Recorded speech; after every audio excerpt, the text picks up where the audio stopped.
Raboka zany dia aretina mifindra azon'ilay hoe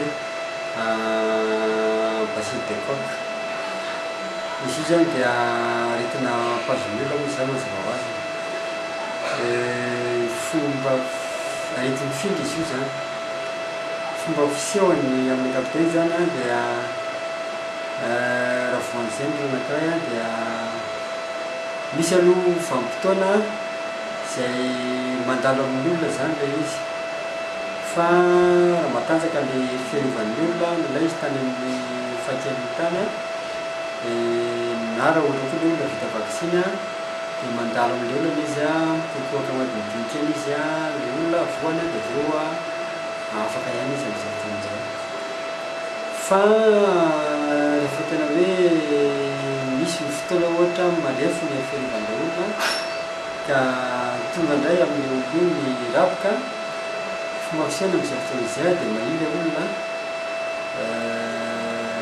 mahia, manaikomana,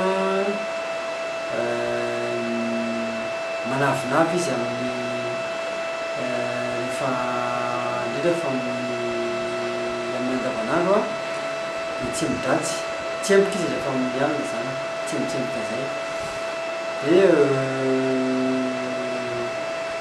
mahia, reraka, manaikomana izy zany. Dia mikohaka, ary kokoaka io zany rehefa tsaboana zany ilay kohaka dia tsisy fivoana mihitsy kohaka mandritry ny eo amin'ny 3 herinandro eo zany. Zany hoe raha misy olona mikohaka 3 herinandro eo zany tsisy fivoana dia efa maimay fa tsy dia hoe raboka mahazo-olona. Dia avy eo rehefa atao fizahana zany ny rewaka iny dia hita fa misy mikorobana raboka ao anatin'izay olona zay. Fa misy koa indraindray ny raboka izay tsy voatery mahazo ny tratra fa raboka ivelan'ny tratra zany.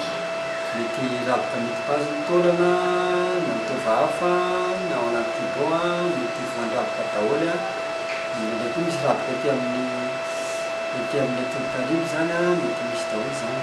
Ka amin'izay fotoana izay ilay olona tsy mikohaka fa dia mitranga ihany zany ilay hoe reraka, manaikomana ary mahia ilay olona amin'izay fotoana izay. Dia io ndray zany dia mety azo avy amin'ny olona omby izay tsy voakambotraka tsara zany na tsy voaisa an'ilay fanafody mamono microbe anatin'ny olona indray zany ilay izy. Dikan'izany zany tokony hitarina betsika zany fa tokony hampangotrahana tsara mihitsy ny olona izay vao azo sotroina zany.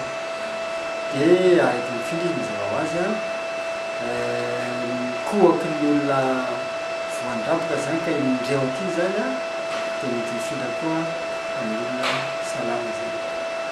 Tafiditra ao anatin'ilay aretina mahafaty izy ty tompoko raha ohatra tsy voatsabo. Mahatsabo izy raha mahafaty raha tsy ohatra tsy voatsabo sady mifindra koa findra manodidina irewaka misy raboka iny findra manodidina. Torohevitra vanim-potsabo.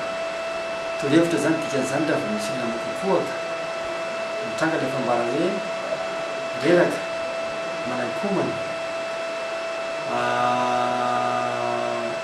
manavinavy,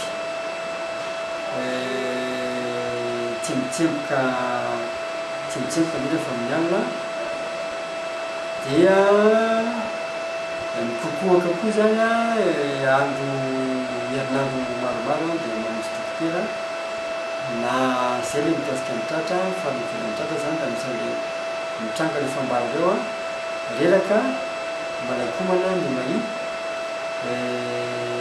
ny antony tsy fantatra dia mamonjy foana dokotera fa azo tsaboina ny tratra.